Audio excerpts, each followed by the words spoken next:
What's up, everyone? FANCRAFT. Whoa! That's right, it's Bo here, and this is the final episode. The final episode, ladies and gentlemen, of FANCRAFT. And we're going to do it upright, and we're going to be visiting some old places, maybe seeing some builds we hadn't seen in quite some time, maybe even visiting a base or two from some of our fellow FANCRAFTers. I think that's going to be great. If this is your first time hearing about FANCRAFT or your first ever FANCRAFT video, hello and welcome, and thank you so much for visiting. This has been a realm in which me and some other Minecrafters kind of decided that we were going to create a central city that had various districts based on various fandoms. And the first one that we did was Tolkien Town, inspired by Lord of the Rings, and it had some great builds. Now, pay no attention to the giant rainbow coming out of the ground. That's all very lore and all very last week. We're not going to talk about that. But yeah, we had this nice little Hobbiton kind of area right here, all these little hobbit holes. And yeah, I'm very, very proud of this first initial build and how it turned out. I really love this so much. In fact, this might be a go-to look for me in the future. Next time I have a world and I want just a nice little quaint little starter base. Yeah, a little custom tree and everything. I mean, I think this is great. I was very pleased. Let's see. What else did I make in Tolkien Town? I think I made a few things. Obviously, there's some lovely hobbit holes that are here, but if we go around... Let's see. That's right. Okay, yeah, that's right. If we go around up here, we have the Stables of Rohan. Very much a Rohan-inspired build, using that kind of just general shape and size, and the perfect place to put a couple of horses. Is Beta Ray Phil back here, actually? I don't think I've seen my horse Beta Ray Phil in quite some time, but these are like Beta Ray Phil's children, so they're all there in the stables. And then this was kind of a place in which you made some new horses with your friends right here. That's right, we had names. Oh, we got diamonds. Oh man, this is actually probably a good opportunity to collect on some of our money, which is nice. We had the saddles, we had the carrots, all that kind of good stuff. So yeah, this was a fun little build, and I was really excited to kind of mess around and bring that Rohan look to it. I think the Stables of Rohan video did actually very well, as I recall. I mean, it's a good look, and of course, looking over it is another good look. And that, of course, is the Eye of Sauron. Now, this was, or the Tower of Sauron? I'm sure that there is actually an official name for what this tower is. But yeah, I love this build so much. Oh, and it's raining, but that's okay. Look how gorgeous that looks. I mean, come on. This is one that I kind of did off the cuff. Like, the very top of it was something I spent some good time designing, but overall, the actual tower itself was very much just kind of layer upon layer upon layer, and it's so much fun to do. This rain is going to be a problem. Well, this is fun. I ate an enchanted apple, and now I have all these little sparkly things on top of me. That was not supposed to happen. I don't want sparkly things. You know what it is? What it is. Booyah. Look at that right there. Fantastic. And the nice thing about it is it really does look good just from all angles as well. So yeah, love this design. Love just like the, just the fact that it just kind of towers over the entire district and just gives such a presence, such an overwhelming feel that you kind of want for Tolkien Town and for kind of the Lord of the Rings district. Now, before the Eye was established, I do think the showstopper was the dragon that was, of course, created by Knight. I mean, there's some wonderful builds all throughout this, little wagons and huts and whatnot, little mining area over here. But I mean, goodness gracious, that dragon was very much an iconic feature of Tolkien Town for quite some time. And let's be real, still is. Anybody know how I get rid of these particles? Am I going to have to? Oh, no. All right, we're doing this the old-fashioned way. Yep. So there you have it, Tolkien Town. Very pleased with how this turned out. It was so great. And with it being kind of one of the first areas, we'll just follow our little path right here, right through Tolkien Town, up the little winding stairs and all the different paths and everything. We actually, I hadn't, there was some intentionality behind this district of trying to keep the natural landscape as much as possible, which felt right. There was some changes here and there, but for the most part, we really did try to keep it just as natural, just as much as the way that we found it as possible.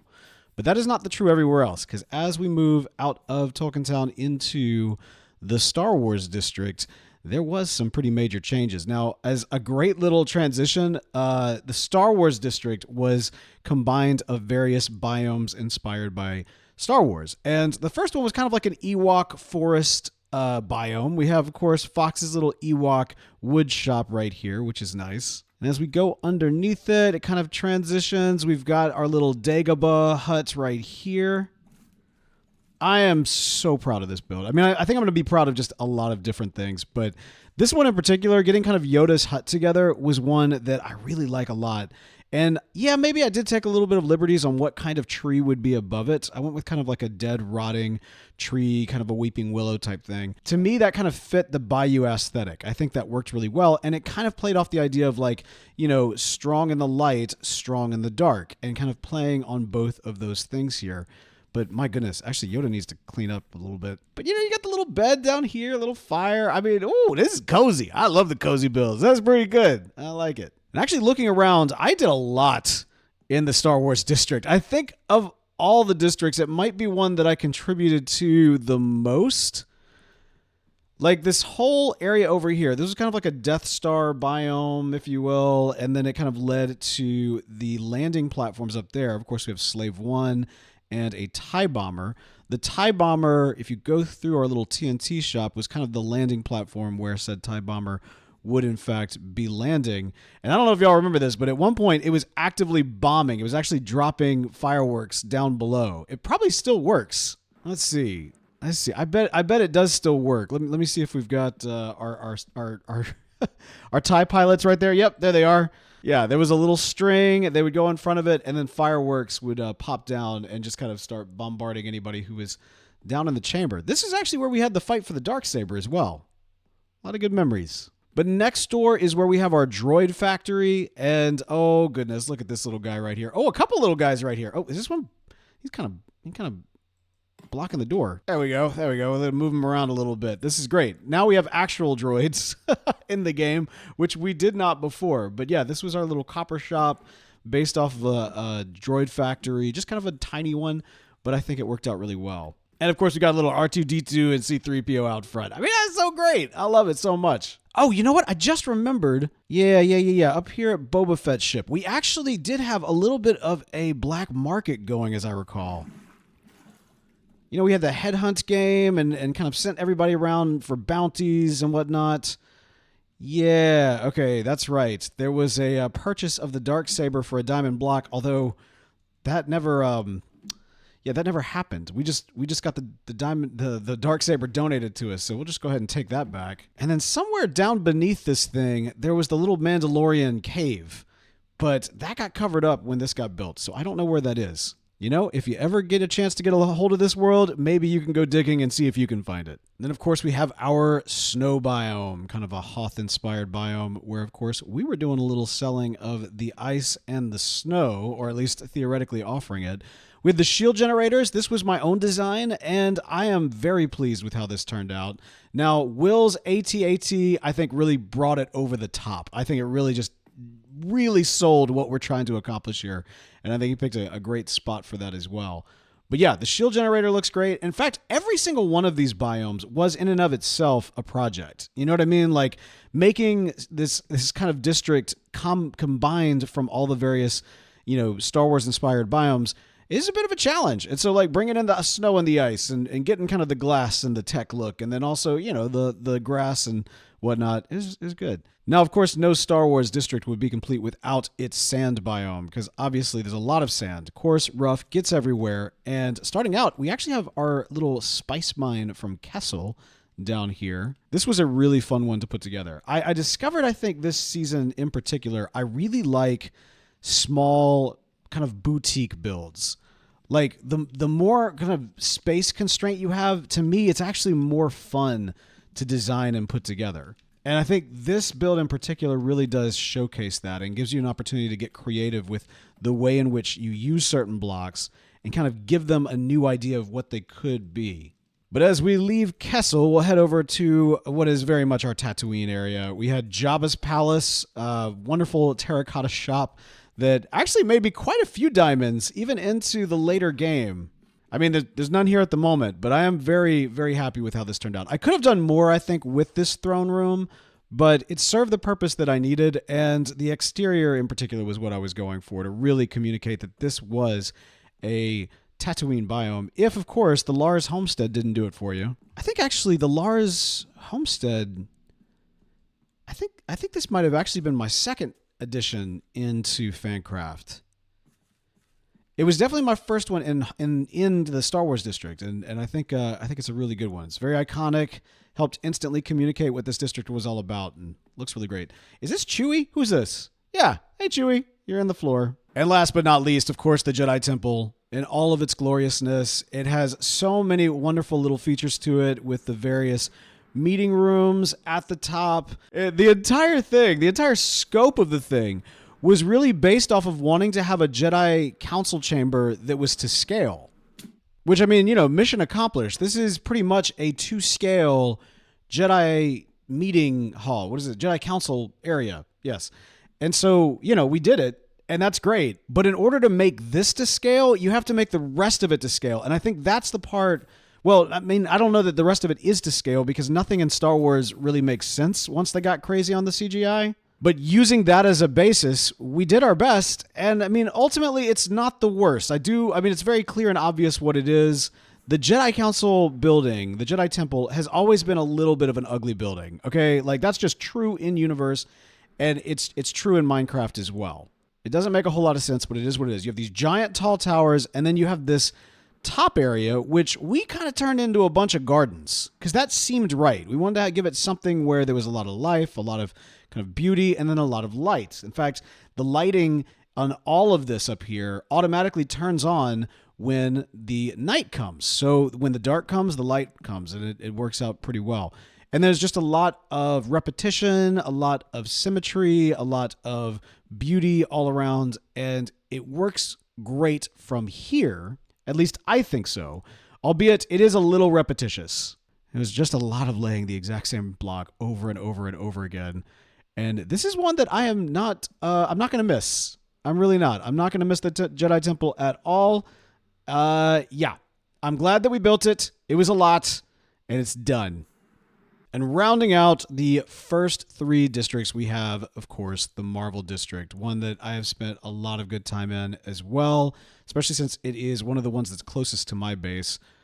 We have our web facility, which I believe was the first thing that we built inside the Marvel District, and I'm very proud of this thing. Inspired, of course, by the ride in Disneyland.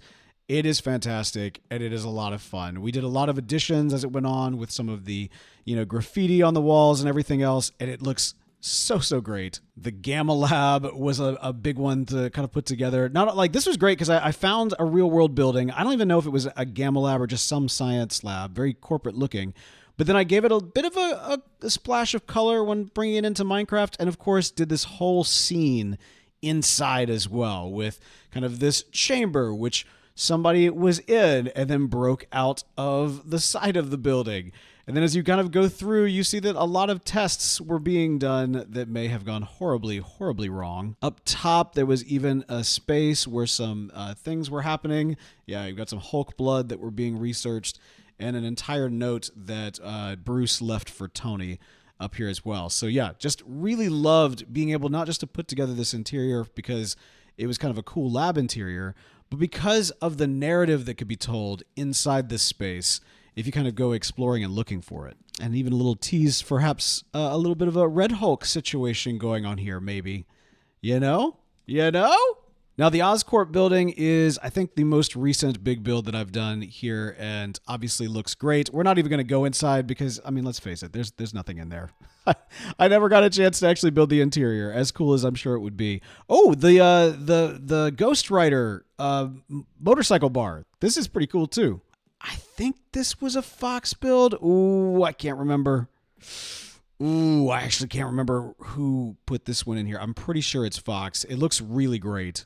And I'm really glad they did it too, because we had this big open kind of park area that was just, it was just here for the longest time. Of course, we've got Doctor Strange's building over there and the Avengers Tower, the big one. This was the big team build, our first ever big team build in Central City, and I think it looks great. There's a lot of repetition in this. A lot of, oh, it looks great. I'm very proud of this. But you know what? This does look great. Ooh, nope, there. That does look great, and I am very proud of it. It was based off of a Lego set, kind of like the Oscorp building was. And I think overall, it does a great job in a Minecraft way of communicating the Avengers Tower as it was in the original Avengers, or at least in Avengers Age of Ultron. Of course, we got our little X-Jet over here. There were a lot. Man, we packed in a lot of Marvel builds into a pretty tight space because there was not a whole lot of room for builds in the Marvel District when it was all said and done. But I do think it turned out pretty great. What's this down here? Oh, a Baxter building was going up. Oh, well, look at that. Will was working on a Baxter building. Well, I don't know. Maybe he'll finish before it's all said and done, but that's awesome. But you know what? While we're here, might as well go ahead and make our move over to the Pirate District. This one transitioned a little bit abruptly, but we did our best to kind of do a bit of a transition into each one.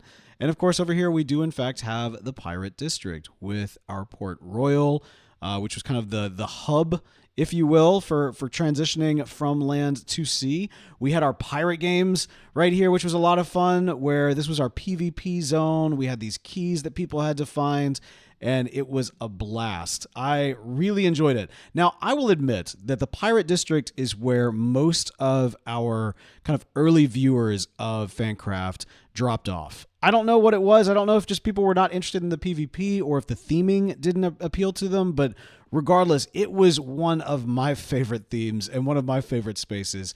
And the builds overall are really good. The Black Pearl that Knight put together was insane, and it's only outdone by this temple that he made as well. I mean, like, my goodness. Knight is always bringing his A game, but this is just a step above. Now, I loved Snow's Kraken as well. This was great and gave a lot of life, and I actually at one point ended up falling into the Kraken's mouth by accident when I was working on the Tomb of Blackbeard, that tiny little thing down there, which was a lot of fun. Now, my big first contribution to the Pirate District was right here. It was this little pirate island, Skull Island, I believe is what we called it, and had a volcano, as you can see. There was a lot of lava everywhere.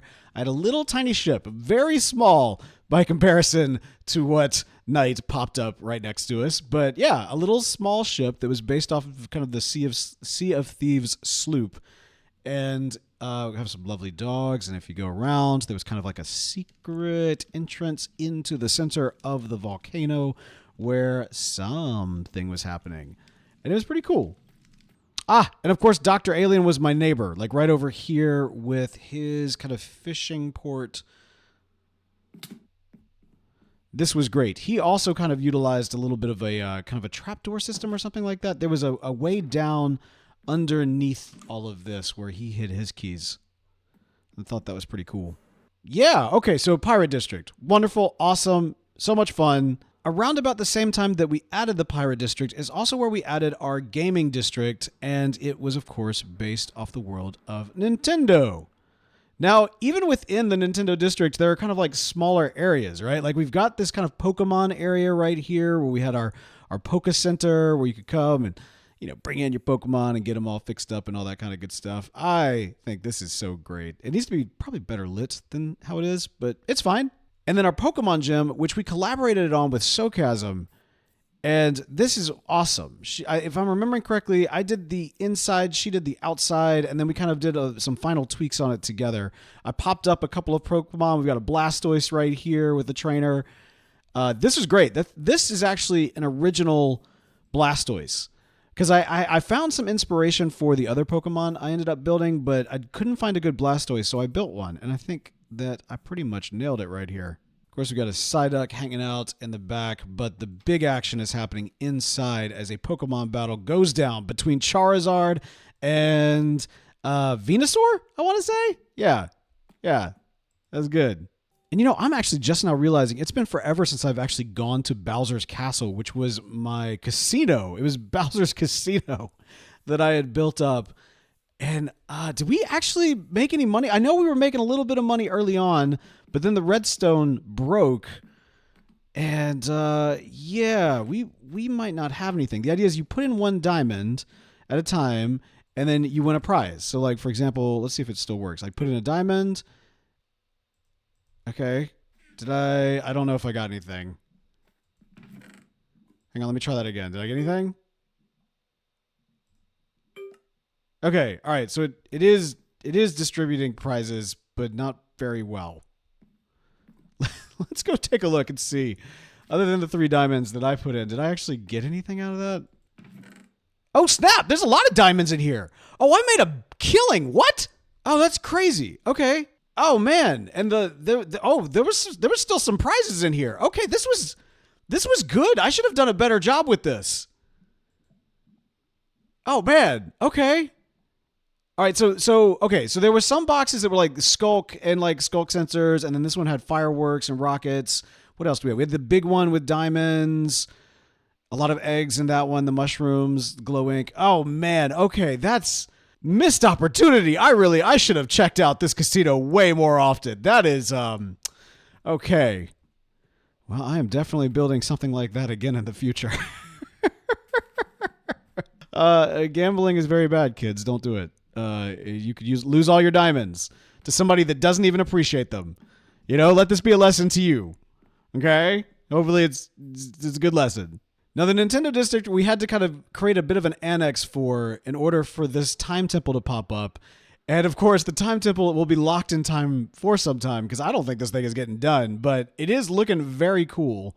And it made it so that the Nintendo District actually wrapped around my base, which of course is down there. We need to head over to the Harry Potter District where, oh my goodness gracious, there was a lot of stuff going on here. I believe the Owl Emporium was the first thing that I made. I want to say it's really good. Like, this is a really cool build, and it's something that you don't see all that often, but it is a really fun one. I found these little, like, I don't know, they were like models of various Diagon Alley shops online, and so I used those as inspiration. And so I don't know why, but I felt like the Owl Emporium would be kind of a fun one to start off with. And I threw it right next to the wand shop, which is a great build because it's one that is like all dark and moody and everything on the outside, but gets very kind of warm and cozy and cool on the inside. I think that's pretty neat.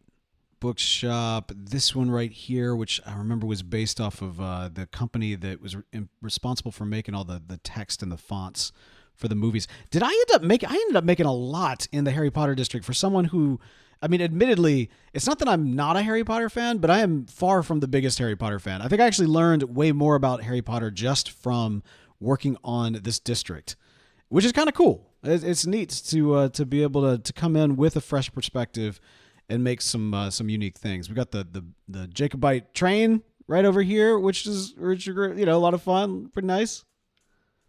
Beautiful little design, and of course, our broom shop, which was awesome, having the various houses represented in all the varied gear. And I definitely sold no brooms. I sold no brooms. That's okay.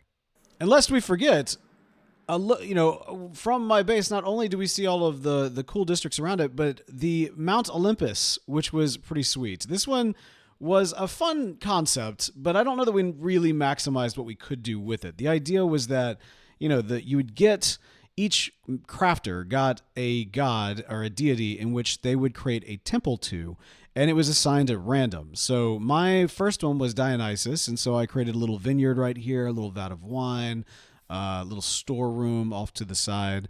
Again, kind of playing with a little limited space, especially with Dionysus being a lesser deity in the Greek pantheon. But at the same time, other people did some great things. We had kind of the Artemis, little huntress a temple right here. Of course, our god of war with the giant sword Doc Alien made, and that looks awesome.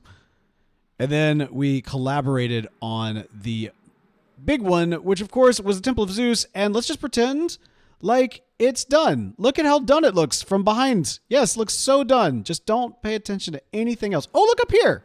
Yeah, Night had Apollo. And this was awesome. The decision to put Apollo's temple in the sky. It just makes sense. If you're going to have a sun god, you got to put him up in the sky. Ironically, blotting out the sun in a very specific area, but that's okay. That's perfectly fine. All right, let's make our way to some of our friends' bases and check out what they got going on. Oh, look! Will actually built a little road from the back of the Star Wars district into his town. And a very Will elevator leading up to this road. He did the exact same thing on Earth 2. Now, this is great because the first thing you really notice is the Enterprise. I gave an entire episode just to this one build right here, so go check that one out. I had a lot of fun exploring it and so impressed with it. He chose a lot of spaces, I think places that are based off of kind of both real world, but then also fictional locations for inspiration. Like Williamsburg obviously has a lot of DC Comics inspiration with the various lanterns, but there is also the Xavier Mansion right here with two friendly folks just hanging out, just coming by to wave. You know, I'm sure they're here just, you know, to make sure everybody's having a good time. But then I believe some of these locations, the taller buildings, are of personal connection to him, like places in the real world that either he enjoys or has had some sort of personal significance to him. I think he took a little bit of inspiration from my Earth 3 base, where I created a city entirely made out of buildings from my life. And I think that's a cool thing. I'm very glad that I could help provide a little inspiration there, and I love what he's done with it. Of course, Will is very good at knowing how to make all of the various farms, which is something I am not, especially to this level of proficiency. So I think I can confess that maybe, Will, I may have raided your farm once or twice throughout the season, maybe more than that. And I'm sorry, buddy. I'm sorry. I definitely did that. Oh, look, a bat signal. Stately Wayne Manor. Oh, okay. Do you think? Okay, well, that explains the bat signal right there. I wonder, do we have a bat cave? Let's see. Hello? Hello? Anybody home? Alfred? Bruce? I'm looking for either some kind of like statue, bust, clock, perhaps? What do you think? You know, I'm thinking yes. Yep. We found it. We found the Batcave. Bruce Wayne thinks he's just so clever, but here we are. Oh my goodness gracious. He built a whole Batcave down here. What? What? The giant penny? Well, look at this in memory of Jason. That is a good looking Robin costume too. Will, this is better than the Batcave on BATCRAFT. What? Oh, man, look, this is extensive. There's like platforms.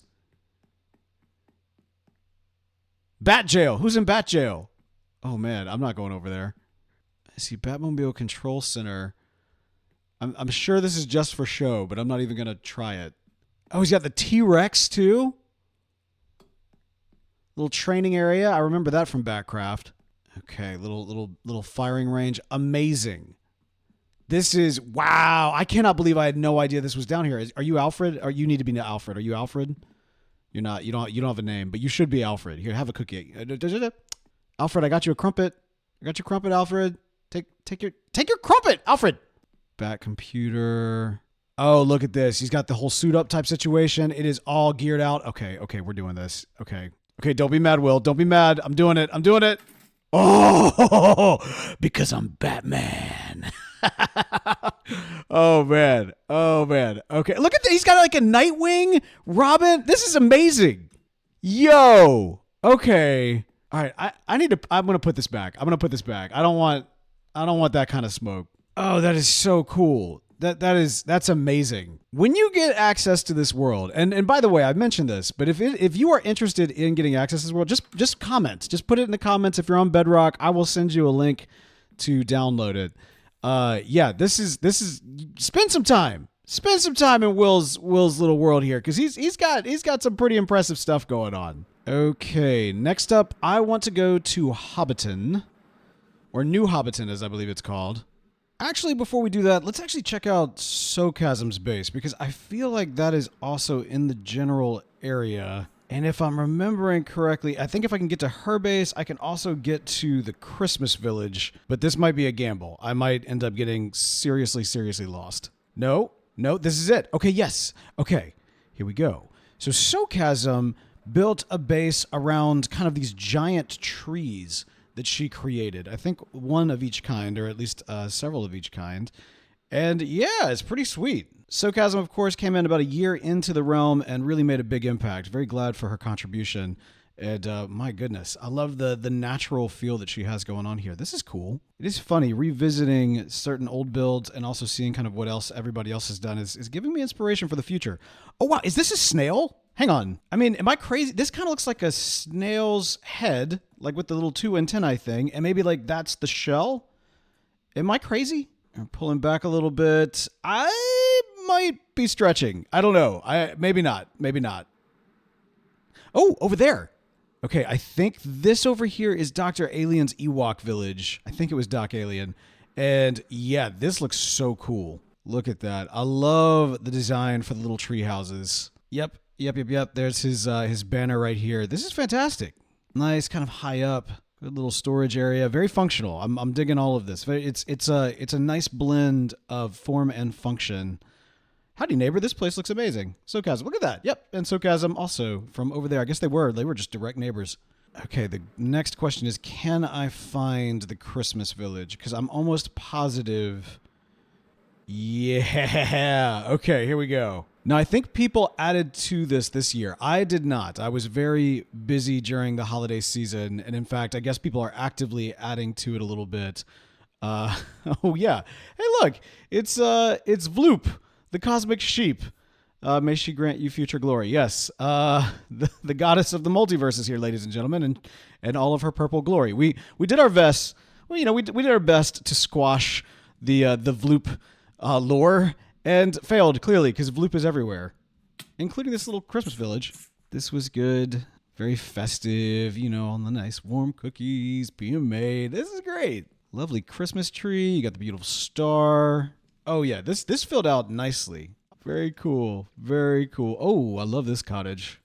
Oh yeah, definitely people have added to it since. Okay, yes, people are actively adding to the Christmas village because obviously we did not have our little copper friends at the time.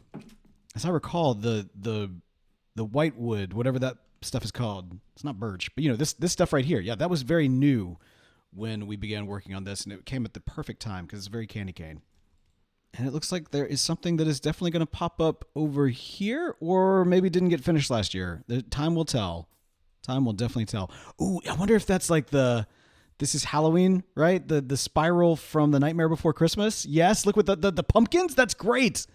Oh, what a cool idea. Let's see. My contribution will be, can I plant a tree? I'll plant a Christmas tree. Yep, there. Boom. Planted a Christmas tree. Not there. There you go. That's nice. All right, now we're going to make our way to New Hobbiton, and I actually originally tried to get there via the Nether. I'm just actually starting to realize maybe one of the reasons why they put this so far away is because it is such a huge resource generator that the goal is that in order to get the stuff that's out there, you gotta make a trek. So we maintain the convenience of having the economy in Central City, while also providing resources for those that are willing to make the journey out to New Hobbiton. This is my theory. I don't know if it's accurate. Oh, we made it. Okay. Yes. Okay, good. Let's sleep. There you go. And as you can see, this place is huge. I mean, it is its own city unto itself. There are farms everywhere. I mean, every single possible farm you can imagine is out here. The hills are alive with the sound of crafters, with all of their little hobbit holes built directly into the surrounding areas. So this was like a perfect little starter area, no matter what time you were coming into the realm. And I think a lot of people really enjoyed it. I have to admit, I came out here to use these farms from time to time, especially when I could not get the resources in Central City. And of course, there's a Vloop. This might be Vloop Prime, honestly. This might be the one. Yeah, New Hobbiton is glorious and a great resource. So well done to Night and Snow for putting this together, and to Night and Snow. I mean, Kyle's out here. Everybody's out here.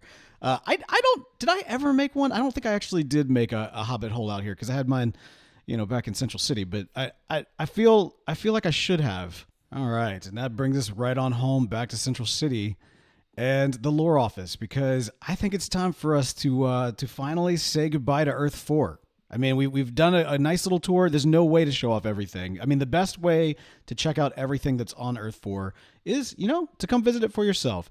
If you're interested, be sure to message in the comments, and I will send you a link where you can download this world on Bedrock. You can explore it, make some videos exploring it, all that kind of good stuff. Let us know about it so we can watch them and see what all you discover along the way. But I guess I need to drop off what little resources I have into my home base right here, which was a really great home base. It's a little dirty at the moment, and I think that's fine. Let's see. We'll just drop off all of our nice diamonds right there. Just kind of clearing out the old ender chest. Throwing my rockets and my elytra in here. We'll just toss all my gear. This was kind of my my rocket source, but we'll just toss everything. It's all going in there.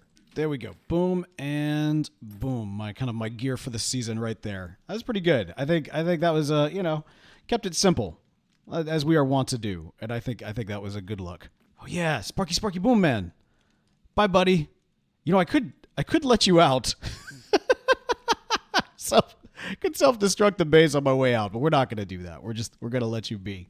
It's been a couple years. We've been on this realm, so it's no small thing to leave it. It's kind of a big deal. Earth 4 has been a good home, but the entire multiverse is now open to us, and specifically Earth 5. What is there to look forward to in Earth 5? Well, you'll just have to stick around and find out. Be sure to subscribe if this is the kind of thing you're interested into. If this is the first time you've been checking out one of our series, one of our videos, thank you so much for joining and watching. We got some fun things coming down the line, but I say it is definitely time to head to Earth 5. Goodbye.